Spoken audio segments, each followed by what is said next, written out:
அனைவருக்கும் வணக்கம். கோபம் பத்தின விஷயத்தை பத்தி நமக்கு ஒரு சின்ன கதை மூலியமா இங்க சங்கீதா மாஸ்டர் நமக்கு சொல்ல போறாங்க. வணக்கம் மாஸ்டர், நீங்க சொல்ல ஆரம்பிக்கலாம். அனைவருக்கும் வணக்கம். முதல்ல எனக்கு இந்த வாய்ப்பு கொடுத்ததுக்கு சாந்தினி மாஸ்டர் அவங்களுக்கு ரொம்ப நன்றி சொல்லிக்கிறேன். இந்த கதை சிங்கப்பூர் சூழ்நிலையை பேஸ் பண்ண மாதிரியான ஒரு கதை. சிங்கப்பூர் சூழ்நிலையை பேஸ் பண்ண மாதிரியான ஒரு கதை.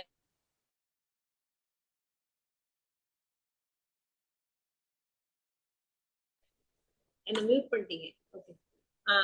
சிங்கப்பூர் சூழ்நிலையை பேஸ் பண்ண கதைங்கும் போது ரெண்டு முக்கியமான விஷயம் நம்ம தெரிஞ்சுக்கணும். ஒண்ணு சிங்கப்பூர்ல இங்க கவர்மெண்டே ஹெச்டிபி அப்படின்னு சொல்லி ஹவுசிங் டெவலப்மெண்ட் போர்டுன்னு வீடுகள் சப்சிடி ரேட்ல கொடுப்பாங்க. எப்படி இருக்கும்னா அபார்ட்மெண்ட்ஸ் மாதிரி இருக்கும், பட் ஆனா எல்லா வசதிகளும் இருக்கிற மாதிரியான குடியிருப்புகளா இருக்கும். ஸோ அந்த ஹெச்டிபிகள் தான் பெரும்பாலான வீடுகள் ஹெச்டிபிகளா தான் இருக்கும். ஒண்ணு பாத்தீங்கன்னா 10 அடுக்கு குடியிருப்பு, 15, 17 அந்த மாதிரி உயரமான குடியிருப்புகள் இருக்கும் சிங்கப்பூர்ல. பெரும்பாலான பேர் அப்படித்தான் இருப்பாங்க. 70-80% மக்கள் அதுலதான் குடியிருப்பாங்க. அந்த மாதிரி வீடுகள்ல தான் இருப்பாங்க. ஒண்ணு. ரெண்டாவது விஷயம் சிங்கப்பூரை பொறுத்த மட்டும் வீட்டுக்குள்ள நடக்கிற சின்ன சின்ன சத்தங்கள் கூட கீழ் வீட்டுல இருக்கிறவங்களுக்கோ பக்கத்து வீட்டுல இருக்கிறவங்களுக்கோ பெரிய தொந்தரவா இருந்துச்சு அப்படின்னா நம்மள ஒரு வழி பண்ணிடுவாங்க. அது எப்படி நீங்க அப்படி சத்தம் பண்ணலாம் அப்படிங்கிற மாதிரி, நம்ம எது வேணாலும் நடக்கலாங்கிற மாதிரி எல்லாம் இங்க பண்ணிட முடியாது. சின்ன சின்ன சத்தத்துக்கு கூட பெரிய லெவல்ல ரியாக்ட் பண்ணுவாங்க இங்க இருக்கிற மக்கள். சோ இத பேஸ் பண்ண மாதிரியான ஒரு கதை தான் இப்ப நான் உங்களுக்கு கதையை சொல்ல போறது இல்ல, கதையை படிக்க போறேன். இப்போ அந்த கதையோட தலைப்பு அருவருப்பு அப்படிங்கிறது அந்த கதையோட தலைப்பு. அது ஒரு ஹெச்டிபி குடியிருப்பு, அதாவது குறைந்த வாடகையில் தரமான வீட்டில் புதிதாய் குடி வந்தேன் நான். எனக்கு ஒரு மனைவியும் ஒரு மகனும் உண்டு. குடி வந்த முதல் வாரத்தில் வீட்டை ஒழுங்குபடுத்தி அடுக்கி கொண்டிருந்தோம். அழைப்பு மணி ராகம் பாட மனைவி போய் கதவை திறந்தாள். அங்க நின்று கொண்டிருந்தார் ஒரு சீன தாத்தா. இங்க நிறைய பேர் மெஜாரிட்டி சைனீஸா இருப்பாங்க. ஒரு சீன தாத்தா நின்று இருக்கிறார். அவர் ஒரு வார்த்தை கூட பேசாம வீட்டுக்குள்ள எட்டி பார்த்தவர் சுற்றும் முற்றும் மேலும் கீழும் எங்க வீட்டை அப்படியே அளக்குறாரு. யார் நீங்க, என்ன வேணும் என்று ஆங்கிலத்தில் கேட்டேன். நீ என்ன செய்து கொண்டு இருக்கிறாய் என்று அவர் எதிர்கேள்வி தொடுத்தார். பார்த்தால் தெரியவில்லை என்று என் வாயில் வேகமாக வந்த வார்த்தைகளை நானே மென்று எச்சிலோடு சேர்த்து விழுங்கினேன். என் வீட்டை அமைச்சு கொண்டிருக்கிறேன், உங்களுக்கு என்ன வேண்டும் என்று மறுமொழியை கேள்வியாக்கினேன்.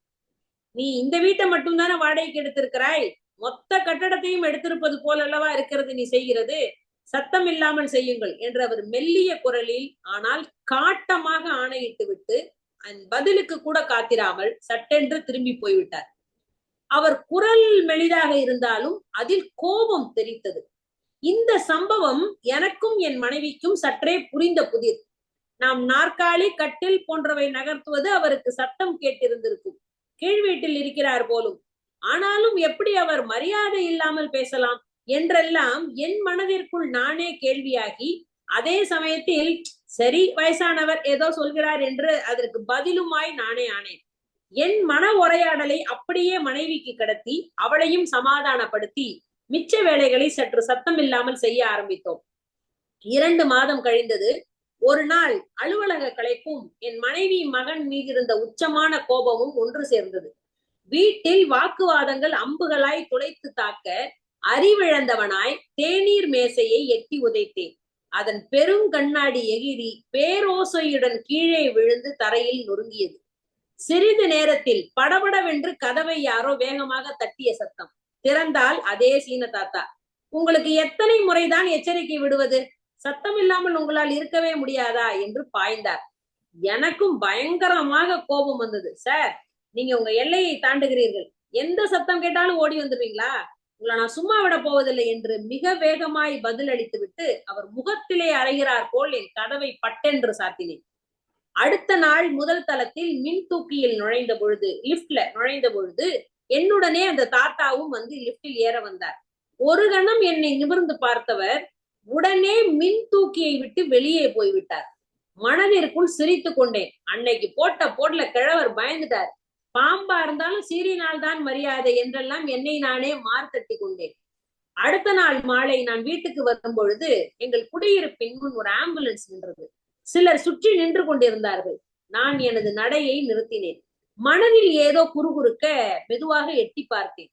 நடுத்தர வயது மதிக்கத்தக்க ஒரு பெண்ணின் சடலம் அந்த ஆம்புலன்ஸில் இருந்து இறக்கப்பட்டு குடியிருப்பின் பொதுவெளியில் கொண்டு வந்து வைக்கப்பட்டது. அதாவது சிங்கப்பூர்ல வந்து யாராவது நம்ம இந்த மாதிரி HDB குடியிருப்புகள்ல இறந்துட்டாங்க அப்படின்னா பாடியை கொண்டாந்து வீட்டுக்குள்ள எல்லாம் வச்சுக்க முடியாது. வெளியில ஒரு காமன் பிளேஸ் இருக்கும் ஒரு குடியிருப்புக்கு கீழையும். அந்த காமன் பிளேஸ்ல தான் கொண்டு போய் வைக்கணும். அங்க வந்து எல்லாம் பார்த்ததுக்கு அப்புறம் அப்படியே அங்க இருந்து கிரிமேஷன் கிரவுண்டுக்கு எடுத்துட்டு போயிடணும். அதுதான் இங்க ப்ரொசீஜர். சோ அந்த மாதிரி அந்த ஒரு மிடில் ஏஜ் ஆம்புலன்ஸ்ல இருந்து இறக்கப்பட்டு குடியிருப்பின் பொது வழியில் கொண்டு வந்து அந்த உடல் வைக்கப்பட்டது. ஏதோ மனதிற்குள் உந்த அந்த இடத்திற்கு போய் பார்த்தேன்.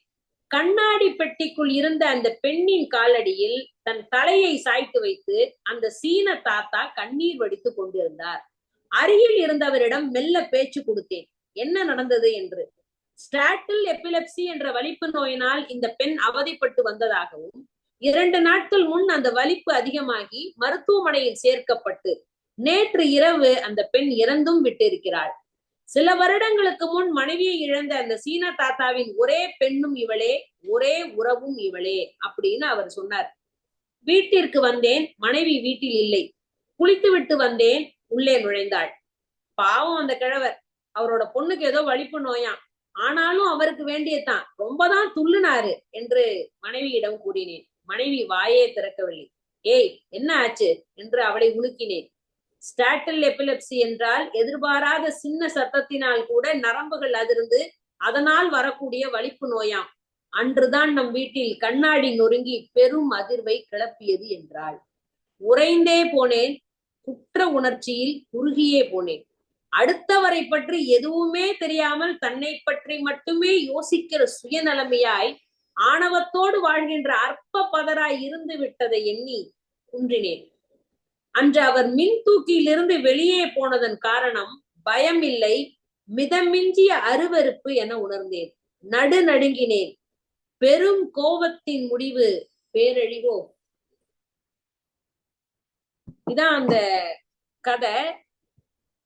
இப்ப இந்த கதையிலேருந்து நம்ம என்ன தெரிஞ்சுக்கிறோம், இது வந்து நம்ம பொதுவா இந்த கதைக்கான ஆர்குமெண்ட் அப்படின்னு பாத்தீங்கன்னா சிலர் என்ன சொல்லுவாங்க அப்படின்னா, ஏன் அந்த தாத்தாக்கு இந்த மாதிரி ஒரு பொண்ணு இருக்குன்னு எனக்கு எப்படி தெரியும், அதெல்லாம் தெரிஞ்சுக்கிட்டா நான் என் வீட்டு டேப்பா உதைக்காம இருக்க முடியுமா, எனக்கும் வந்தா என் வீட்டு டேப்பா நான் தான் உதைப்பேன், அது எப்படி தாத்தாக்கு உடம்பு பொண்ணு இருக்கு உடம்பு சரியில்லைங்கிறதுலாம் எனக்கு என்ன பிரச்சனையா அப்படிங்கிறது நமக்குள்ள ஒரு கேள்வி எழலாம். எனக்கு எப்படி தெரியும் தாத்தாக்கு, ஆமா நியாயம் தான், அடுத்தவங்களுக்கு என்ன பிரச்சனை இருக்குன்னு நமக்கு தெரியவும் போறது இல்ல, அவங்களும் வந்து நம்ம கிட்ட வந்து பர்சனலா எனக்கு இந்த மாதிரி ஒரு பிரச்சனை இருக்கு, எனக்கு இந்த மாதிரி ஒரு பொண்ணு இருக்கு அப்படின்னு வந்து ஒருத்தர்கிட்டயும் ஒரு பிரச்சனையை விளக்கிக்கிட்டு இருக்க போறதும் இல்லை.